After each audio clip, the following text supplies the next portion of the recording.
चरणामृत दे के बोले, एक बात हमको बहुत दिनों से कहने का मन कह रहा है, लेकिन हम तुमसे कह नहीं पाते हैं। आज कोई नहीं है पास में, आज अवसर है, आज कह देते हैं। आज्ञा करें महाराज जी। बोले, जब हम किशोरी जी का मंदिर में श्रृंगार करते हैं तो हमें सब कुछ भूल जाता है, संसार की पूरी तरह विस्मृति हो जाती है, हम डूब जाते हैं। लेकिन पता नहीं तुम्हारी स्मृति बीच बीच में क्यों होती है, पता नहीं। हमारी किशोरी जी की तुम्हारे ऊपर विशेष कृपा है। तो बोले, जब तुम्हारी स्मृति होती है तो हम मन ही मन किशोरी जी से कहते हैं, हम मन ही मन किशोरी जी से कहते हैं कि हमारे पंडित जी को साधुओं में ही रख लेना, इनको संसार में मत फंसने देना। ऐसा कह करके व्यास जी रोने लग गए। हमने कहा, हम विद्यार्थी थे, हमने कहा महाराज जी आप किशोरी जी से प्रार्थना करते हैं श्रृंगार के समय, अब तो पक्का ही हो गया, अब तो आप संतों के चरणों को छोड़ के कहाँ जाएंगे। इतनी कृपा उनकी हमारे ऊपर थी। यमुना जी में नित्य स्नान करते थे, चाहे जैसी स्थिति हो, यमुना जी में 2 बार स्नान करना। कुएं के ही जल का प्रयोग करते थे, नल का पानी नहीं छूते थे। बहुत अच्छे महात्मा, बहुत शौचाचार संपन्न महात्मा थे।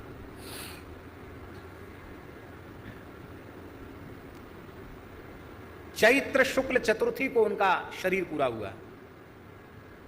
शाम की आरती हो रही थी मंदिर में, खूब घड़ी घंट बज रहे थे, और उसी समय युगल नाम लेते हुए उन्होंने अपने देह का त्याग किया। श्री सीताराम बोलते हुए आरती हो रही है, श्री सीताराम कह के अंतिम श्वास ली।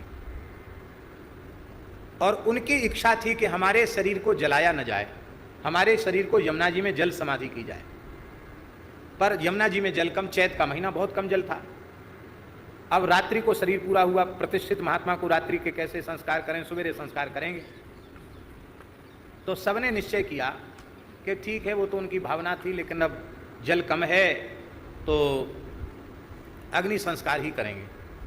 तो लकड़ी कंडा सब जो है यमुना जी के किनारे पहुंच गया। रात्रि को, शाम को यहाँ धर दिया गया,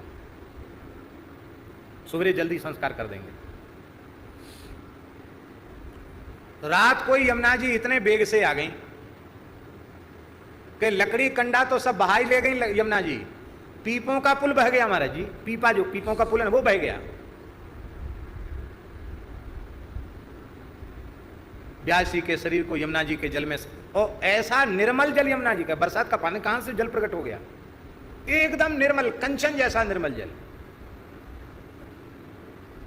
व्यास जी के शरीर को हम लोग ले गए, इतने जल में ले गए, रज बांध करके जैसे ही उनके शरीर को यमुना जी के जल में विसर्जित किया, जल समाधि दी। प्रत्यक्ष घटना है ये, कोई ऐसा नहीं संदेह करना कि ये कोई गढ़ी हुई बात है।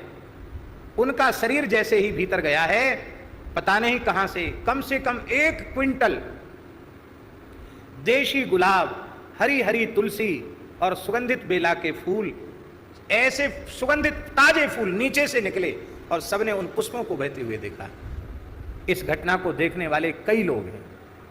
तो यमुना जी ने प्रत्यक्ष उनको पुष्पांजलि दी और यमुना जी उनको स्वयं लेने आई। ये दास ने देखी हुई बात, प्रत्यक्षदर्शी है दास।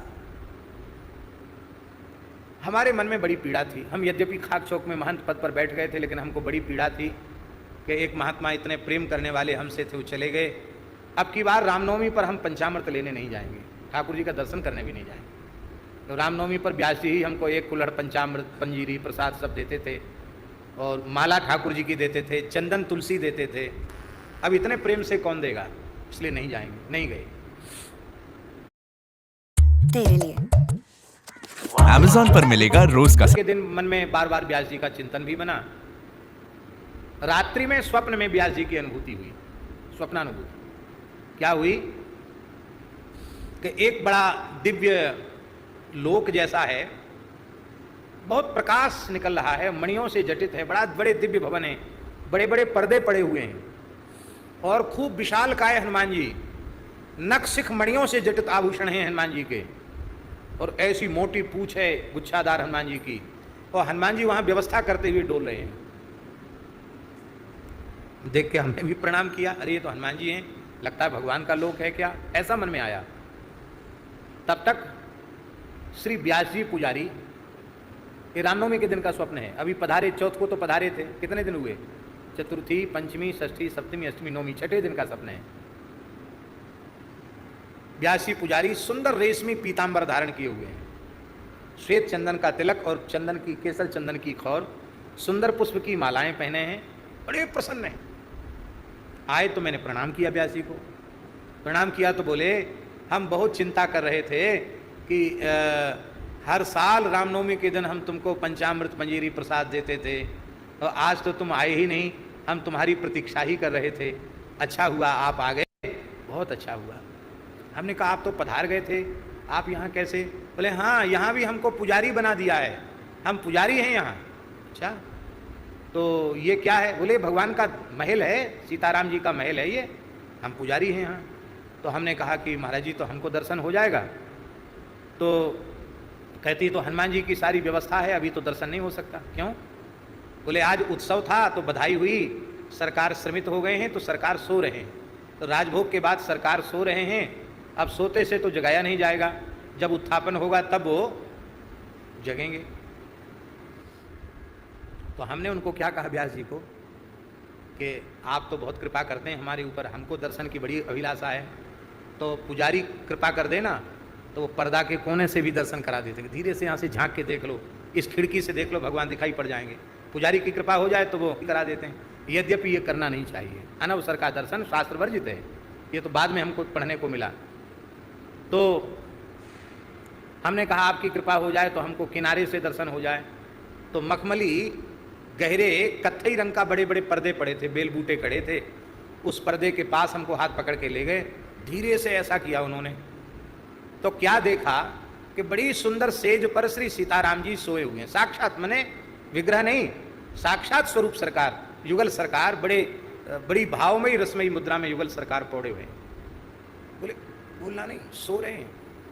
फिर बाहर लेके आए तो हमको एक कुल्हड़ पंचामृत मंजीरी प्रसाद सब दिया और बोले कि हमारे लिए चिंता नहीं करना, हम तो ठाकुर जी की पूजा में हैं, यहाँ भी हम पुजारी ही हैं। ये स्वप्न सबसे पहले हमने पूज्य गुरुदेव श्री भक्तमाली जी को सुनाया। हमने कहा महाराज जी आज तो ऐसे ही व्यास जी ने कृपा की। तब महाराज जी ने इसके उत्तर में कहा जो सेवा निष्ठा पूर्वक यहाँ करोगे वही सेवा इस देहोपाधि के नष्ट होने के बाद भी भगवान के धाम में प्राप्त हो जाएगी। इसलिए भगवान के मंदिर में सेवा करना कोई सामान्य बात है।